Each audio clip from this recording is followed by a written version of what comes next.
Does it look all historic and stuff? We've come all the way to the beautiful town of Tetbury in the Cotswolds to visit one of our main suppliers, Shipton Mill. We're going to go and check out how our flour is made. Let's go and have a little look around, shall we? Been a mill here since 1066 in some form. John and some friends bought it in the 70s, restored it, found the millstones and then put those back in. Are these grain silos or So these are finished flour silos actually. Right. The grain silos are in the mill, they're in the top. When we have a lorry come in, we have to test it to make sure that the grain is what we expect it to be. So we use this thing which is called a grain lance and spear it in. You twist this 6 places throughout the lorry.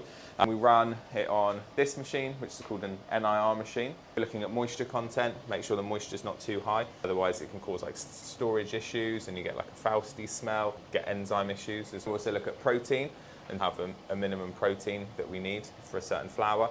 And also we run another test. This is called a falling number machine. So it sits in here and then you stick it inside this chamber.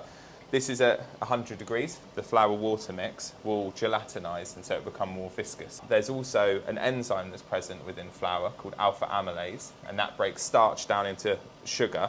And so if you've got a very high level of alpha amylase, it breaks a lot or all of the starch down into sugar. It's a much thinner solution, and so it drops through very quickly. Whereas if you have a flour that's got very low enzyme activity, it will take a very long time to fall through.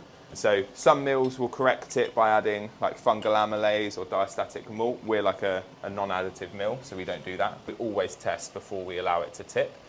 It may get rejected or we may sort of downgrade it. So once that's been approved, then we'll tip the grain. Like, I'm not like a flour expert, but